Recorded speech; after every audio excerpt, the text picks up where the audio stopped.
घटोत्कच, चंद्रगुप्त प्रथम, चंद्रगुप्त प्रथम, समुद्रगुप्त,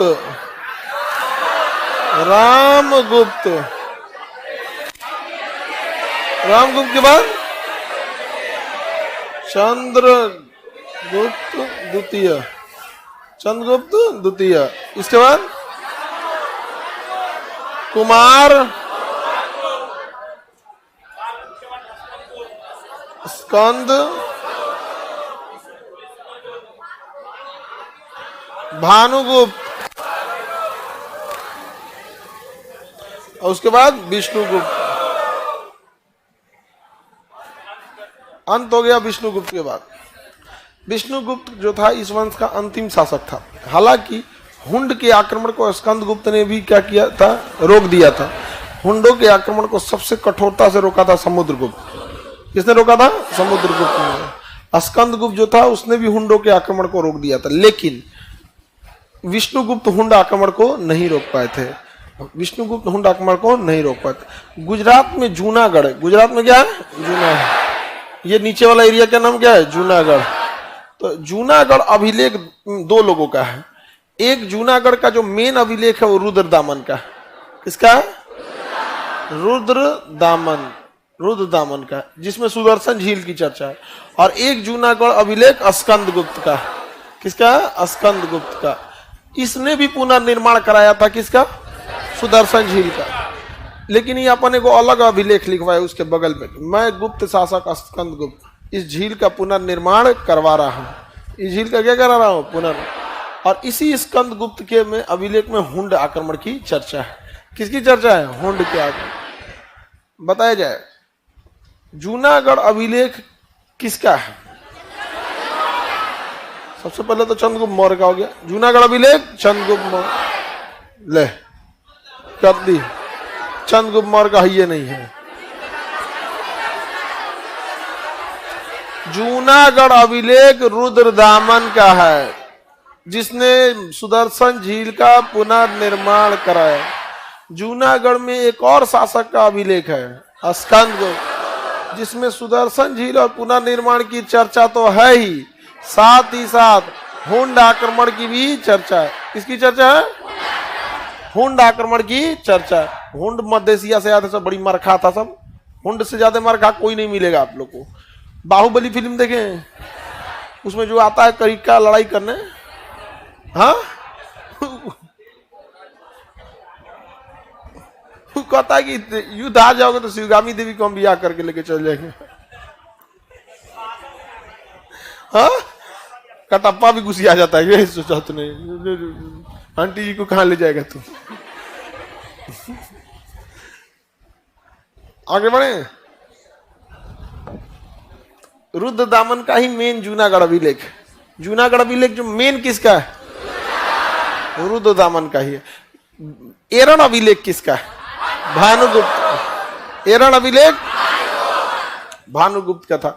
गुप्त वंश ने किस वंश का अंत किया था? शाक। और गुप्तों का अंत किसने कर दिया? हुंड ने कर दिया। किसने किया? हुंड ने किया।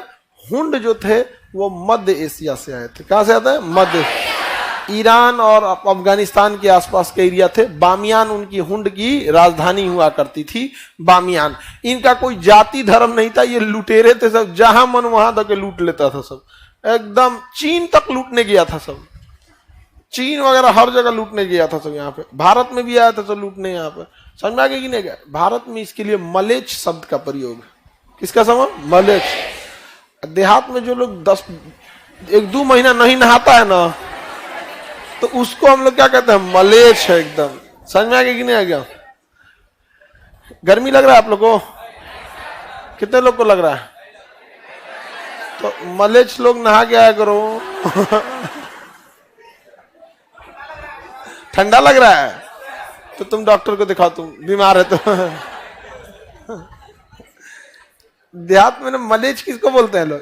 नहीं नहाता, उसको क्या कहा जाता है? मलेच्छ। समझ में आ रहा है कि नहीं आ रहा है?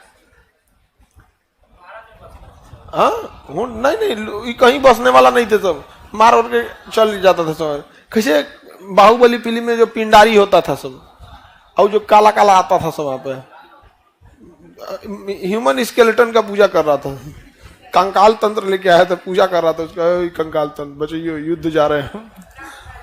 इधर भैंसा काटता है कौन? भल्लाल देव। बाहुबली से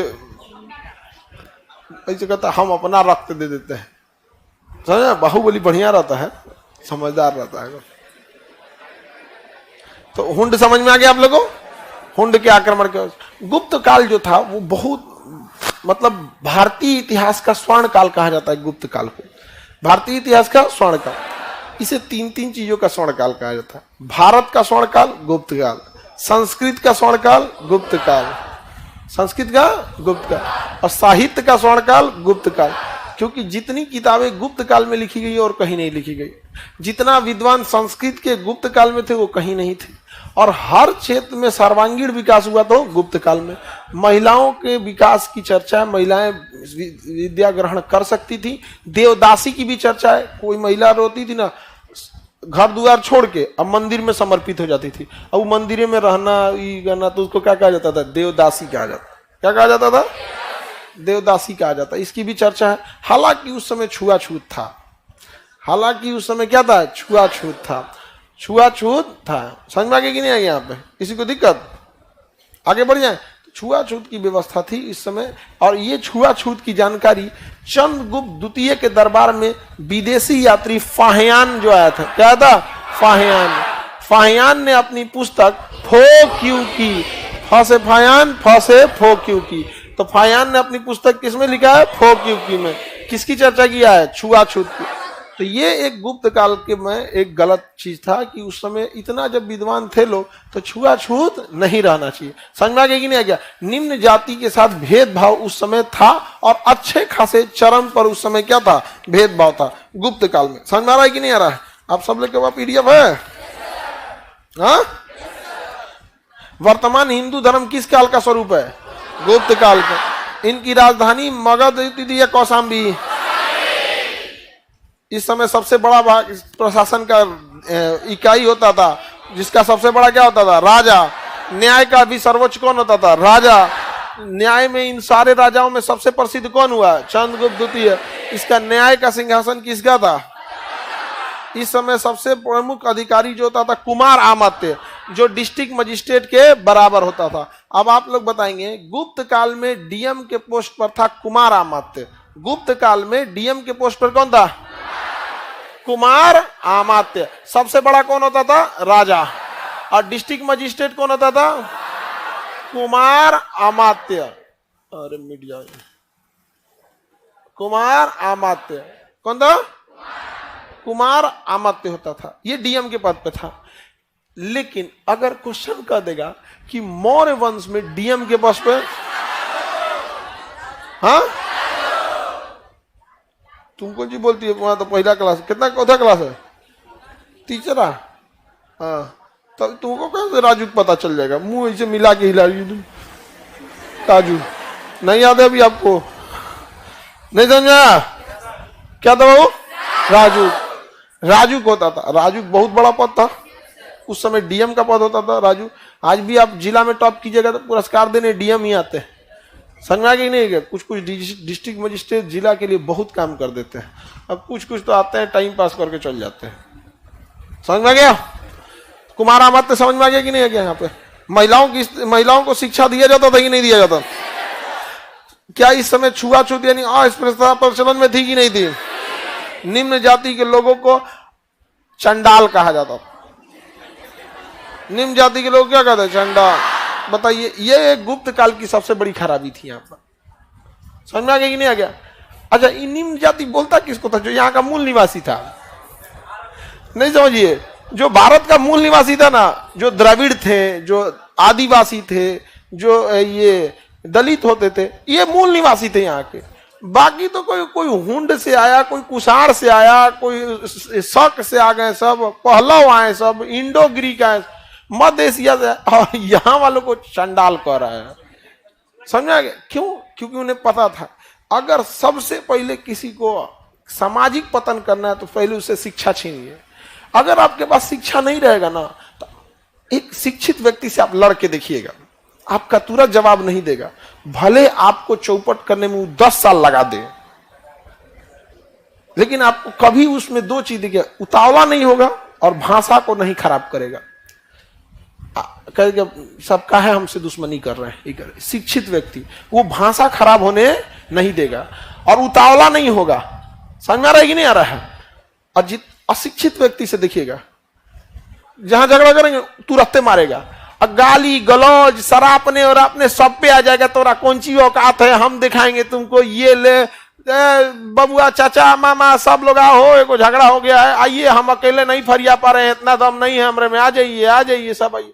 पढ़ा लिखा आदमी कभी ऐसा नहीं करता है, कहता कि अच्छा बबुआ कोई बात नहीं, नमस्कार। चाणक्य क्या करेगा? चाणक्य तुरंत जवाब ही नहीं दिया यहाँ पे। तो ठीक है, पुरुषों को महिलाओं को कंट्रोल करने के लिए सबसे पहले महिलाओं से क्या छीन लिया? शिक्षा छीन लिया महिलाओं से। अशिक्षा जैसे छीना गया, उसके बाद से महिलाओं को ना ऐसा कह दिया, पति परमेश्वर, पति का नाम नहीं लिया जाता है। भगवान का नाम ले सकते हैं, पति का नाम नहीं ले सकते। पति परमेश्वर है। महिला परमेश्वर नहीं होनी चाहिए, नहीं समझ आप? दोनों में होना चाहिए कि नहीं होना चाहिए? लेकिन ना सती प्रथा के नाम पे जला दिया। पढ़ी लिखी महिला को जलाइएगा, वो तो देखेगी कि यार ये बचने वाला नहीं है, भाग जो है।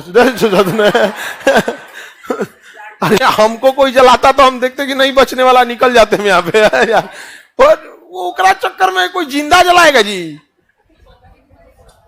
हाँ, सीरियस कंडीशन में आदमी सेवा करता।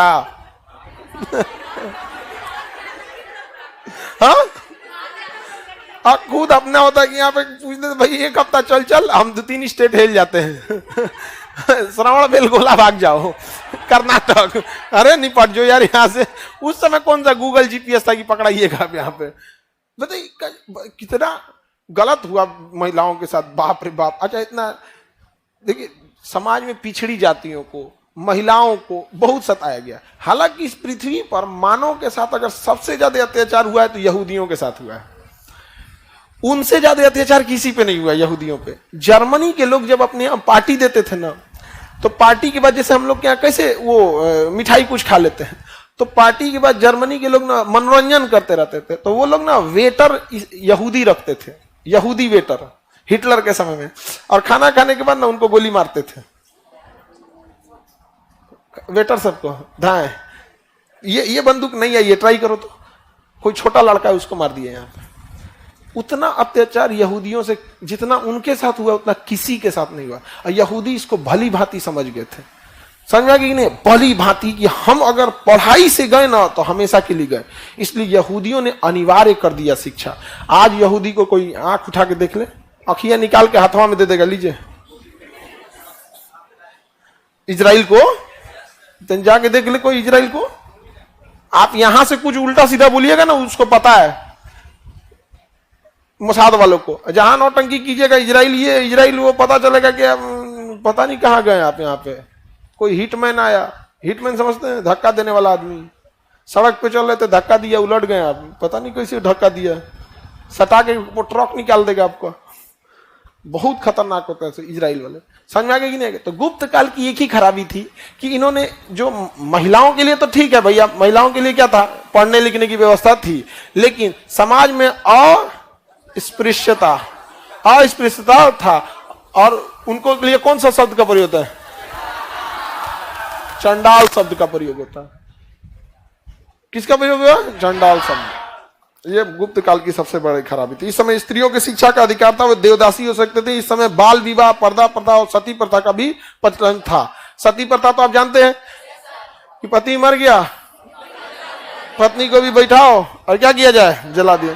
लड़की लोग बताओ, अगर आज सती प्रथा रहता तो आपकी जीवन कैसी होती?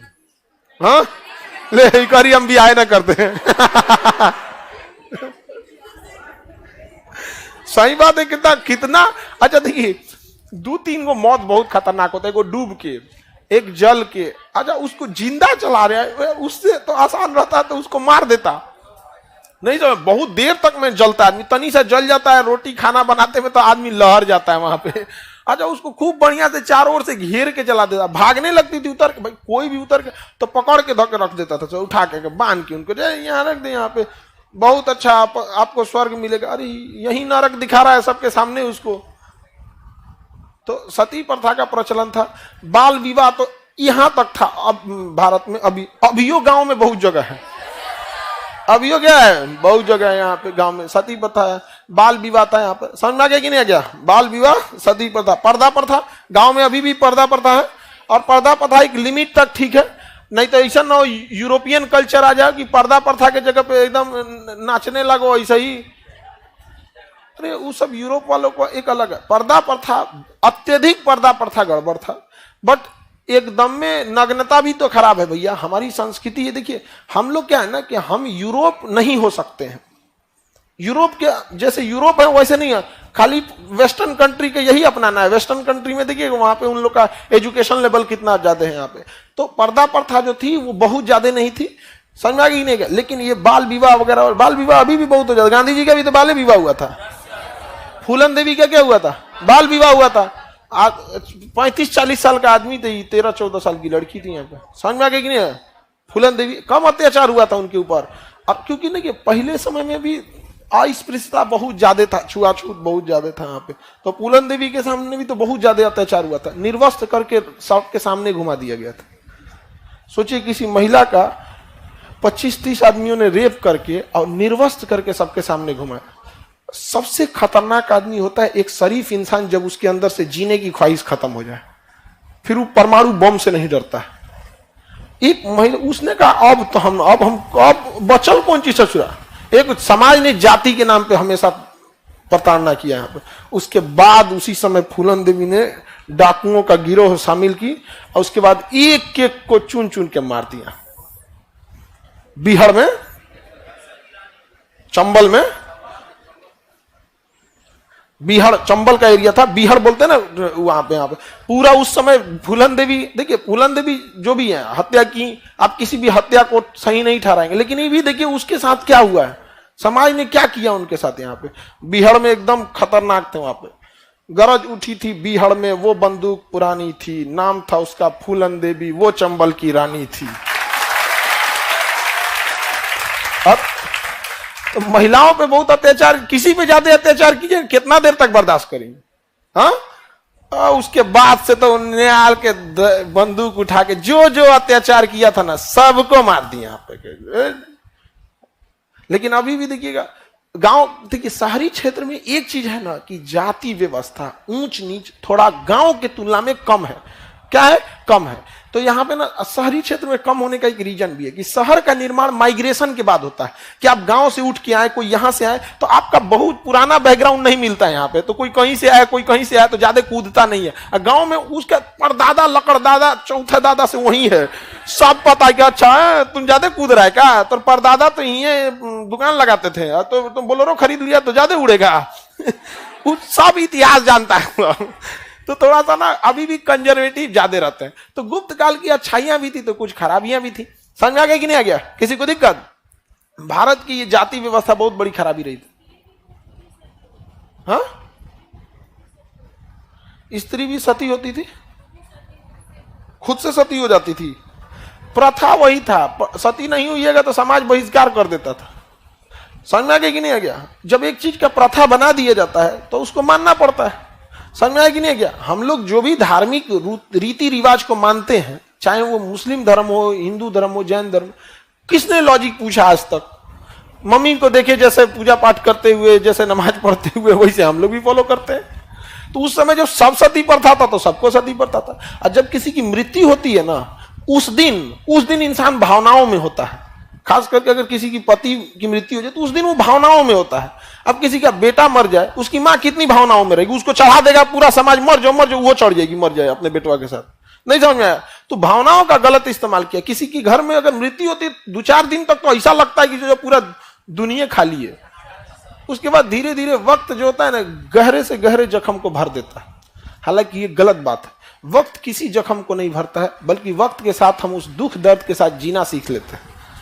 एडेप्टेशन हम लोग का बहुत अच्छा है। किसी भी चीज के साथ हम लोग क्या कर सकते हैं? सर्वाइव कर सकते हैं। यहाँ पे समझ में आ गया कि नहीं आ गया? आगे बढ़े। और तुम लोग लाइव वाला लोग, तुम लोग तो परेशान रहता, दुआ खाली कमेंट करते रहता है। Yes sir.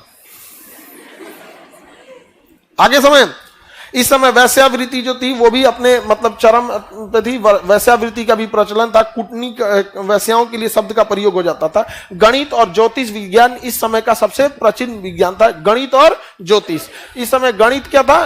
तेजी से गणित और ज्योतिष, गणित और ज्योतिष का भी विकास हुआ था यहाँ पे। इस समय बहुत सारा गुफा निर्माण किया गया। हालांकि पहले जो था, आप मौर्य काल में देखेंगे तो स्तूप का निर्माण होता था, बौद्ध विहारों का निर्माण होता था, चैत्य मतलब जहां लोग बैठ के बौद्ध धर्म की आराधना वगैरह करते थे। तो गुप्त काल में बौद्ध स्तूप, विहार और चैत्य का निर्माण कम हुआ, बल्कि मंदिर निर्माण का विकास ज्यादा हुआ। मंदिर निर्माण का विकास ज्यादा हुआ। इस समय बाघ की गुफा का निर्माण किया गया मध्य प्रदेश में। मध्य प्रदेश में कौन सी गुफा? बाघ के। महाराष्ट्र में अजंता की गुफा। किसका? अजंता की गुफा। अजंता की गुफाएं हैं, पहाड़ काट के उसमें चित्र बनाई गई हैं, और वो चित्र जातक ग्रंथ से लिया गया। किसे लिया गया? जातक ग्रंथ से। तो अजंता की गुफाओं की शैल यानी पत्थर पे जो चित्रकारी है वो किस ग्रंथ से है? जातक ग्रंथ से। जो जो चर्चा वहां है उसी को वहां पे नक्काशी से छाप दिया गया। हालांकि अजंता की गुफाओं में, कुछ गुफाओं में हिंदू धर्म के देवी देवताओं की चित्र हैं, कहीं बौद्ध के हैं और कहीं जैन के हैं। इसलिए ये अजंता की जो गुफा है तीनों धर्म के लिए, हिंदू बौद्ध जैन, हिंदू बौद्ध जैन। अजंता की गुफा अजंता की पहाड़ी को काट के बनाया गया है जो महाराष्ट्र में है। बाकी की गुफाएं मध्य प्रदेश में। बाकी गुफाएं मध्य प्रदेश। अफगानिस्तान में एक जगह बामियान, क्या है? बामियान। बामियान में महात्मा बुद्ध की सबसे ऊंची मूर्ति बनाई गई। पूरा पहाड़ को, एकदम विशाल पहाड़ को पहले काट दिया, विशाल पहाड़ को काट दिया। उसके बाद महात्मा बुद्ध की क्या बनाई गई थी? प्रतिमा बनाई गई थी। सबसे बड़ी प्रतिमा महात्मा बुद्ध की कहां थी? बामियान। पूरा पहाड़े काट के बना दिया था। पहले पहाड़ को सपाट काटा, फिर एक मुंह बनाया, फिर धीरे धीरे धीरे धीरे पूरा काट के बनाया बामियान में। वहां पे पहाड़ काट दिया बामियान में। बाद में अफगानिस्तान पर अमेरिकी, रूस ने हमला कर दिया। किसने हमला कर दिया? रूस ने अफगानिस्तान पे हमला कर दिया। अमेरिका कहा कि रूस को खाली नहीं छोड़ना है, इसको किसी न किसी लड़ाई में उलझा देना है। तो वहां के स्टूडेंट को कहा कि देखो तुम्हारे देश पे रूस ने हमला कर दिया, देखो देखो देखो क्या कर दिया, हमला कर दिया। और रूस मॉडर्न कल्चर का था, वहां स्कूलों में उसने कह दिया कि महिलाएं स्कर्ट पहनेंगी। महिलाएं क्या पहनेंगी? स्कर्ट। अभी भी तो स्कूल में महिलाएं वही ना स्कर्ट ही पहन के जाती हैं वहां पे। तो उसने कह दिया स्कर्ट पहनेंगी। अब वो मुस्लिम कंट्री, अफगानिस्तान कैसा कंट्री? Muslim country. वहां के स्टूडेंट को कहा कि तुम्हारा कल्चर नाच देगा। सोचिए कौन कह रहा है? अमेरिका, जो हर जगह सबसे पहले कल्चर नाचता है, लेकिन उसको जहां लड़ाना है वहीं लड़ जाएगा। तो वहां के स्टूडेंट्स को उठाया, बताओ तुमको मार, बता तुम्हारा कल्चर नाच देगा। स्टूडेंट को पैसा दिया, विरोध करो। स्टूडेंट को हथियार दिया, सारा चीज दिया। अब वहां का जितना स्टूडेंट था तरतरा दिया सब रूस को। 10 साल तक उन्होंने किससे लड़ाई लड़ा? रूस। और रूस को भगा दिया वहां के स्टूडेंट सब। समझ आ गया कि नहीं? स्टूडेंट का मतलब, स्टूडेंट जो होते हैं वो एजुकेशन लेने जाते हैं। एजुकेशन को उर्दू भाषा में तालीम कहते हैं। क्या कहते हैं? तालीम। नहीं बोलते अरे तालीम ले लो, कोई तरीका तमीज तालीम है कि नहीं है? तालीम। आप क्या ग्रहण करने आए हैं? तालीम। उर्दू में इसे क्या कहेंगे? तालीम। हिंदी में शिक्षा ग्रहण करने आए, उर्दू में क्या कहेंगे? तालीम। तो वही तालीम ग्रहण करने वाले को तालिब कहा गया। क्या कहा गया? तालिब। तो तालिब कहिए या तालीम, क्या कहिए? तालीम कहिए। तो तालिब बना दिया किसने? अमेरिका ने। और वही तालिब वाले क्या कहलाए? तालिबान। कौन कहलाए? तालिबान। उसके बाद अमेरिका भी वही करने लगा, वेस्टर्न कल्चर, कभी ये कभी वो। तो वही स्टूडेंट कहा सबके, रूस को मरबे किए हैं, अमेरिका तुमको ही मारते हैं। तो अमेरिका को भी धो दे। आज अमेरिका कहता है कि तालिबान ये किया ये किया। आप सांप पालेंगे दूसरे को काटने के लिए तो आपको भी काटेगा। नहीं समझ में आ गया? झेलना हम लोग को ना पड़ रहा है, हमारे सिधाने हैं अफगानिस्तान, वो अशांत होगा हम लोग को बनाए। लेकिन तालिबान वाले भारत को कभी नहीं दिखेगा। पाकिस्तान गया तालिबान के पास, कश्मीर में देखिए 370 हटा दिया, ये मोदी जी कैसन आदमी है, वहां G20 करा रहा है ये है। तो तालिबान का हमको इस सबसे मतलब नहीं, बढ़िया से G20 करा रहा, भगा दिया वहां पे। करा उसका इंटरनल मामला है कश्मीर। कहा कि आप मतलब भारत से रिश्ता तोड़ दीजिए, तालिबान से पाकिस्तान का भारत से रिश्ता तोड़ दीजिए, हम आपकी मदद करेंगे। हम आपकी मदद करेंगे, डूबी हुई कश्ती किनारा बताइए, आटा खाए को है तो लगे है। अब भारत ने उसको 1.5 लाख केजी क्या दिया था? गेहूं। केजी लाख केजी में क्या दिया था? गेहूं। समझ में आ गया कि नहीं आ गया? तो पाकिस्तान कह रहा था ना कि इस गेहूं के बोरा पे हमारा पोस्टर लगेगा, भारत ने कहा कि नहीं जाएगा गेहूं। अफगानिस्तान में भूखमरी होने लगी, अफगानिस्तान वाला भारत से कहा गेहूं भेजिए, तो कहा कि ये नहीं जाने दे रहा है। तो कह रहा कौन? पाकिस्तान। एक काम करो, ये सीमा विवाद हम नहीं मानते, डूरंड लाइन हम नहीं मानते, पाकिस्तान का पेशावर भी मेरा ही है। अरे यार गेहूं ले जाओ, गेहूं ले जाओ। तालिबान वालों से उलझिएगा, जिसने अफगानिस्तान रूस को हराया, अमेरिका को हराया। लेकिन भारत से अफगान वालों का रिलेशन बहुत अच्छा है। अगर अफगानिस्तान काबुल में आप जाते हैं ना, अगर वहां के लोगों, अगर किसी होटल वगैरह में खाएंगे तो वहां के लोग को अगर आप कह देंगे इंडिया के हैं, तो बहुत सारे होटल वाले पैसे ही नहीं लेते हैं कि हम इंडिया वालों से पैसे नहीं लेते हैं। इसका मतलब ये नहीं कि गधों कहूं जाओ तो पैसा मत दो, क्योंकि आप किसी चीज का यूज कीजिए लेकिन मिस यूज करने लगते हैं, बहुत गलत होता है। यहाँ समझ में आ गया कि नहीं आ गया? यहाँ पटना एयरपोर्ट में कुछ रेस्टोरेंट वगैरह है, बहुत रेस्टोरेंट वगैरह बड़ा अच्छा खाना वाना बनाते हैं वहां पे। वहां हम जाते हैं तो पैसे नहीं लेते हैं, तो हम क्या वहां जाए? हमको खाना बहुत अच्छा बनाते हैं वो लोग, फास्ट फूड वगैरह। हम लोग को टाइम इतना मिलता नहीं, जाके एयरपोर्ट पे खा लिए, फिर उधर उतरे, काम पे आदमी लग गया यहाँ पे कि अब फिर एक और लगे बैठ के खाना खाएगा आदमी, तो हम बाहर बैठ जाते हैं, मतलब साइड में बैठ जाते हैं, और ड्राइवर को कहते हैं तुम जाके ले आओ। जब हाँ वो ले आता है, खाओ लेते हैं, बिल उल हो जाता है, तब जाके मिलते हैं। तो कहते हैं सर आप कुछ खाएंगे? हम कहते नहीं खाएंगे। अब कोई अपनी, भाई कोई किसी का भी वो बिजनेस है, हो गया कभी एक आध चाय पी लिए, हो गया। अब तुम लोग ये ना कि पहुंच जाए अफगानिस्तान में, अरे सर बताए थे यहाँ पैसा ना लगता है, उसके बाद ऐसा इंसान रद्दी पहुंच जाएगा तब लिख के टांग देगा सब यहाँ पे, भारतीय नहीं आएंगे। नहीं समझे? ऐसा नाचेगा तो क्या होगा? आदमी मजबूरी में लिख देगा यहाँ पे। तो मिसयूज नहीं करना चाहिए आपको यहाँ पे किसी भी चीज का। यहाँ पर कोई आपको इज्जत से दे रहा है तो some distance is good for healthy relation. कुछ रिश्तों के लिए कुछ दूरियां अच्छी होती हैं। एकदम चटनी कर देंगे तो सब चीजें खराब। भाग यहाँ से। देखते हैं दामाद एक समय बाद फूफा हो जाता है। बेचारे का कोई वैल्यू नहीं रहता है। क्यों जी ऐसा नहीं रहता है? अभी फूफा जी का कितना बात कोई मानता है? अरे कहे होंगे कुछ नहीं जाने। अब दामाद रहता है तो अरे बाप रे बाप, उसको नया नया रहता है तो बाजार में निकल गया तो 4 गो आदमी साथे जाता है, चलिए चलिए यहाँ पे। किसी को जल्दी मिलने नहीं दिया जाता कि कौन कौन बात बता देगा इसको। सही बोले कोई 2-4 साल तक उसको किसी से मिलने नहीं दिया जाता है कि कहीं कौन बात बता दिया मोहल्ला वाला तो दिक्कत हो जाएगा यहाँ पे। हाँ भड़का देगा। 2-4 साल बाद वो बेचारा अपने में बिजी रहता है। बाबू खाना खाएगा। आगे बढ़े। बामियान की मूर्ति कहां थी? अफगानिस्तान में। अफगानिस्तान वीजा फ्री है। कौन बोल दिया? जाना है क्या तुमको अफगानिस्तान?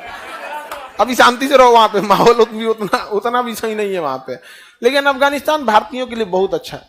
समझ में आ गया कि नहीं आ गया? अफगानिस्तान के लोगों के लिए सबसे अच्छा एक चीज लगता है ना कि पाकिस्तान उन्हें समझाता है कि तुम मुस्लिम हो, हमारा साथ दो। वो कहते हैं कि इसका मतलब कुछ है, अगर मुस्लिम का ही साथ देना है तो तुमसे ज्यादा तो मुस्लिम भारत में रहते हैं। ये सबसे बड़ा चीज है। पाकिस्तान का कहना है कि मुस्लिम है तो साथ। भैया तुमसे ज्यादा हमारे यहाँ है और दिमाग वाले हैं। समझ में आ गया कि नहीं आ गया? वो दिमाग वाले हैं, देश के लिए काम करते हैं यहाँ पे, वरना उनके पास ऑप्शन था चल जाते, नहीं समझे? लेकिन उसको पता था कि जब जिन्ना उघारे नाच रहा है तो बाद में इनको भी नाचना होगा। आज गए रहते तो क्या होता?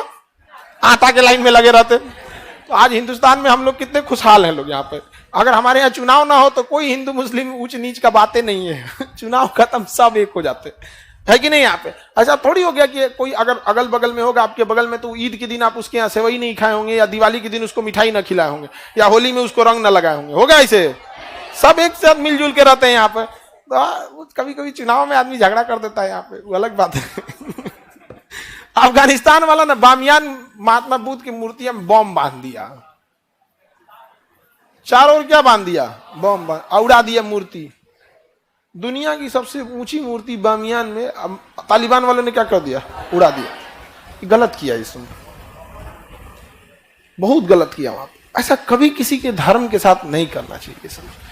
क्या जरूरत है किसी के धर्म के साथ गए? दुनिया में इतने बौद्ध लोग हैं कि दुनिया की सबसे प्राचीन और पुरानी इस मूर्ति को देखने के लिए हर साल करोड़ों लोग जाते हैं। बस उनको एक सेफ कॉरिडोर दे देता फुल सिक्योरिटी के साथ और 100 रुपया टिकट लगाता तो अफगानिस्तान की जीडीपी बढ़ जाती। नहीं बढ़ जाती? बिल्कुल बढ़ जाएगी कि नहीं बढ़ जाएगी यहाँ पर पाकिस्तानी वगैरह को। लेकिन धार्मिक चीज जो होता है ना, इतना भी नहीं होना चाहिए। धार्मिक कट्टरता अच्छी बात नहीं है। आप अपने धर्म को मानिए, दूसरे धर्म को नहीं मानते मत मानिए। सम्मान नहीं दे सकते हैं, सम्मान देना चाहिए दूसरे को। अगर आप सम्मान नहीं दे सकते हैं तो कम से कम अपमान मत कीजिए, बाकी जगह से निकल जाइए शांति से। नहीं समझे आया?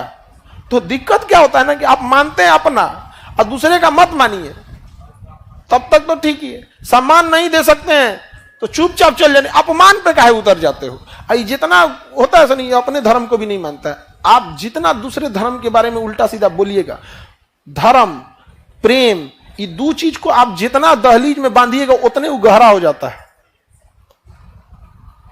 नहीं समझे? किसी को आप लोग को कोई फोन पे बतियाने के लिए रोकेगा ना तो 2-4 दिन का और हो जाएगा, फिर बतियाएगा।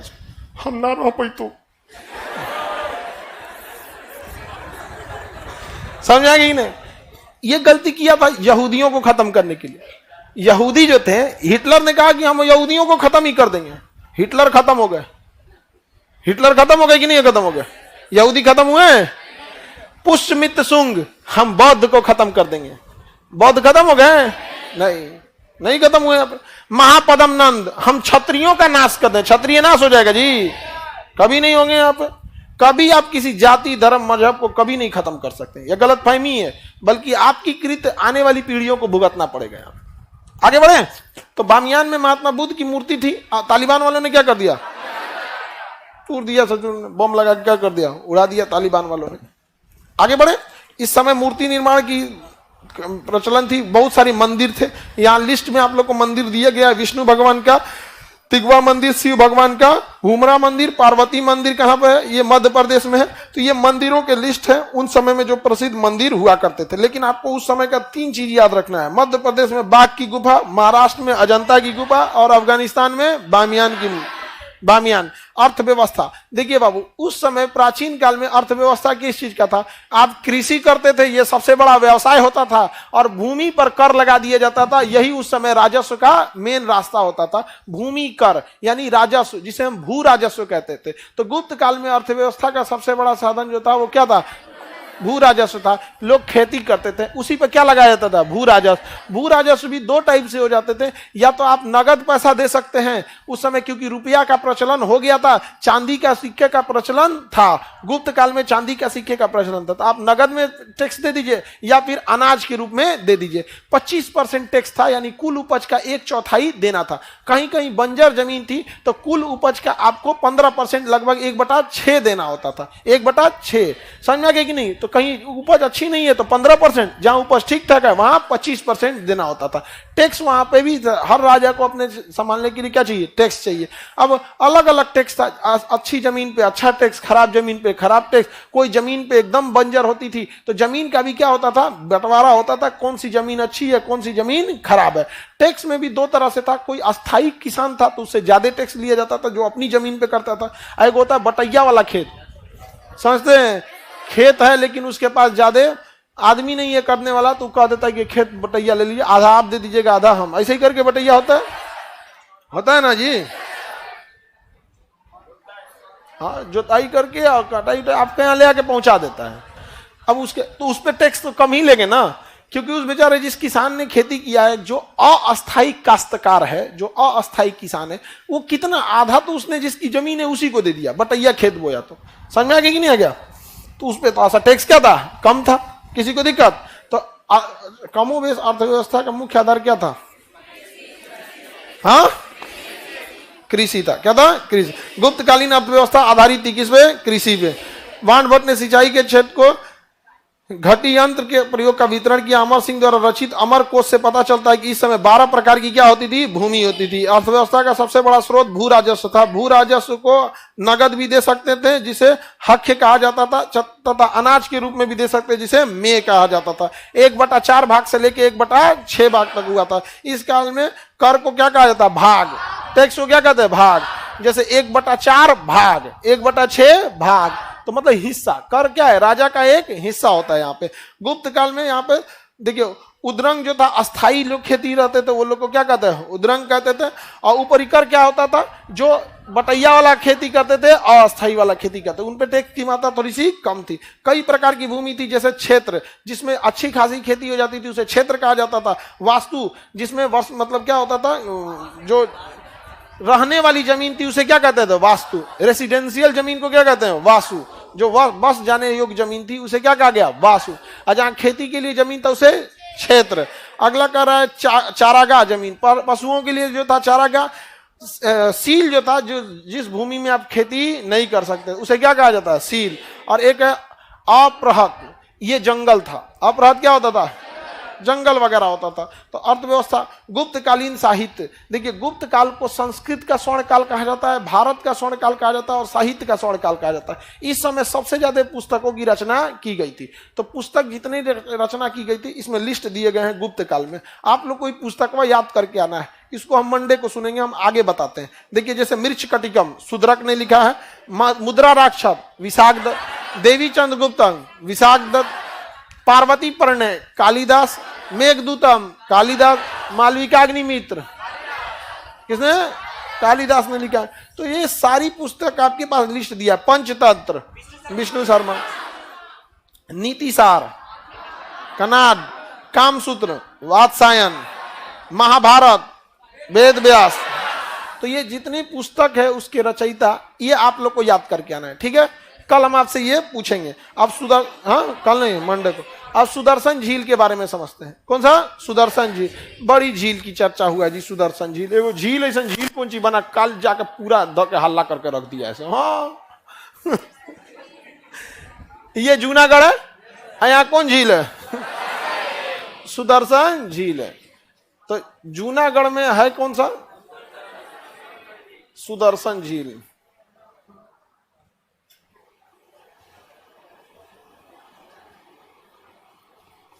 कौन सा झील हो गया? सुदर्शन झील। अब जूनागढ़ में 2 लोगों के अभिलेख मिले हैं, रुद्रदामन और स्कंद गुप्त। दोनों में जूनागढ़ सुदर्शन झील की जानकारी मिलती है। दोनों से किसकी जानकारी मिलती है? सुदर्शन झील। लेकिन हुंड आक्रमण की जानकारी सुदर्शन झील के अलावा हुंड आक्रमण की भी जानकारी मिलती है। अब ये सुदर्शन झील का सबसे पहले निर्माण कराया चंद्रगुप्त मौर्य। चंद्रगुप्त मौर्य किसने कराया? चंद्रगुप्त मौर्य। इसका पोता था अशोक। अशोक ने पुनर्निर्माण करा के थोड़ा मरम्मत कराया। रुद्रदामन आया, इसने भी मरम्मत कराया। रुद्रदामन ने भी क्या कराया? मरम्मत कराया। और लास्ट में मरम्मत किसने कराया? स्कंद गुप्त। तो कितने राजाओं ने निर्माण कराया? निर्माण कराया तो चंद्रगुप्त मौर्य। अब बाकी पुनर्निर्माण कराया। पुनर्निर्माण को जीर्णोद्धार कहते हैं। क्या कहते हैं? जीर्णोद्धार। उसका जीवन और बढ़ा देना, यानी जीर्णोद्धार किया। क्या किया? जीर्णोद्धार किया। कितने राजाओं ने जीर्णोद्धार किया? How many king? 3। 3 का बोलोगे? जब अंग्रेजी में पूछे हैं तो 3 बोलो। How many king? 3। हाँ, इतना अंग्रेजी बहुत है।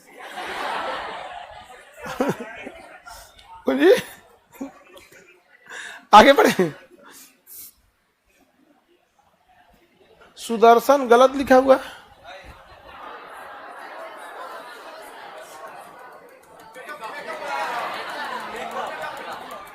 मेकअप हो गया। कोई भी चीज को अगर नहीं समझ में आए उसका तुरंत क्या करिए? मेकअप कीजिए।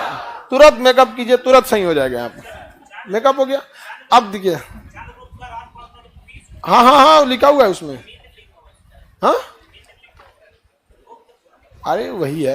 दोनों पूछता है। पुरानी आदमी का दूदू का नाम देखना। सिकंदर का क्या को नाम मिलेगा? दूगो। अब चलिए आगे बढ़े। अब सुनिए ध्यान से। निर्माण किसने कराया? और जीर्णोद्धार 3 को किया था। चंद्रगुप्त मौर्य के समय जो बनवाया था उस समय उसका राज्यपाल था पुष्यमित्र वैश्य। पुष्यमित्र वैश्य। पुष्यमित्र वैश्य। पुष्यमित्र शुंग मत बोल दीजिएगा। पुष्यमित्र वैश्य। पुष्यमित्र शुंग नहीं तो नाश दिया था। किसको? मौर्य वंश के बाद कौन बना है? शुंग वंश। और शुंग वंश के संस्थापक पुष्यमित्र शुंग। तो पुष्यमित्र वैश्य, इसी ने वहां की देख रेख में क्या किया था? बनवाया था। खुद तो वो खड़ा नहीं रहेगा। अब जब जीर्णोद्वार हो रहा है इतने लोगों से, तो जीर्णोद्वार में भी अलग अलग राज्यपाल होंगे जिनकी देख रेख होगी। अब अशोक के समय देखिए तुषास्प, कौन सा? तुषास्प, तुषास्प। तो अशोक के समय तुषास्प, लिख दिए क्या? तुषास्प, कौन था? तुषास्प। अशोक के समय तुषास्प, अशोक के समय तुषास्प, अशोक के समय तुषास्प। अब उसके बाद कौन है? रुद्रदामन। सुविशाख, रुद्रदामन के समय सुविशाख,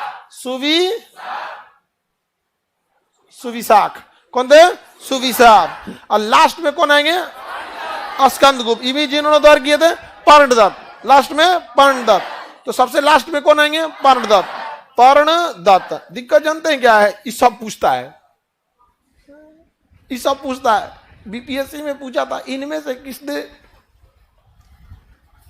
सुदर्शन झील का जीर्णोद्वार नहीं किया था?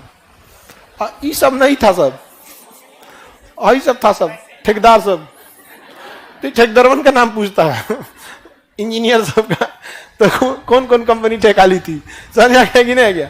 तो बताइए, सबसे पहले पुष्यमित्र वैश्य, तुषाप, सुविशाख, पर्णदत्त। पुष्यमित्र वैश्य, तुषाप, सुविशाख, पर्णदत्त। पुष्यमित्र वैश्य, सुविशाख, पुष्यमित्र वैश्य, तुषाप, सुविशाख, पर्णदत्त। इधर राजा पद है चंद्रगुप्त मौर्य, अशोक, रुद्रदामन। बताइए, चंद्रगुप्त निर्माण कराने वाला ठेकेदार।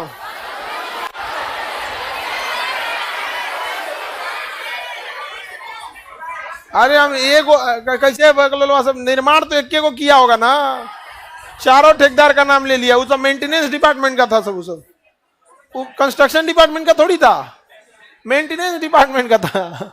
मेंटेनेंस अलग कंपनी देखती है, कंस्ट्रक्शन अलग कंपनी देखती है। तो मेंटेनेंस निर्माण कराने वाला का नाम पुष्यमित्र वैश्य। अब आते हैं मेंटेनेंस वाले में। अशोक का मेंटेनेंस वाला कम तुषाप्य, रुद्रदामन का सुविशाख, स्कंदगुप्त का पर्णदत्त। पर्णदत्त। ये को झील कौन सी बना, इतिहास में नाच दिया सब। सूख गया।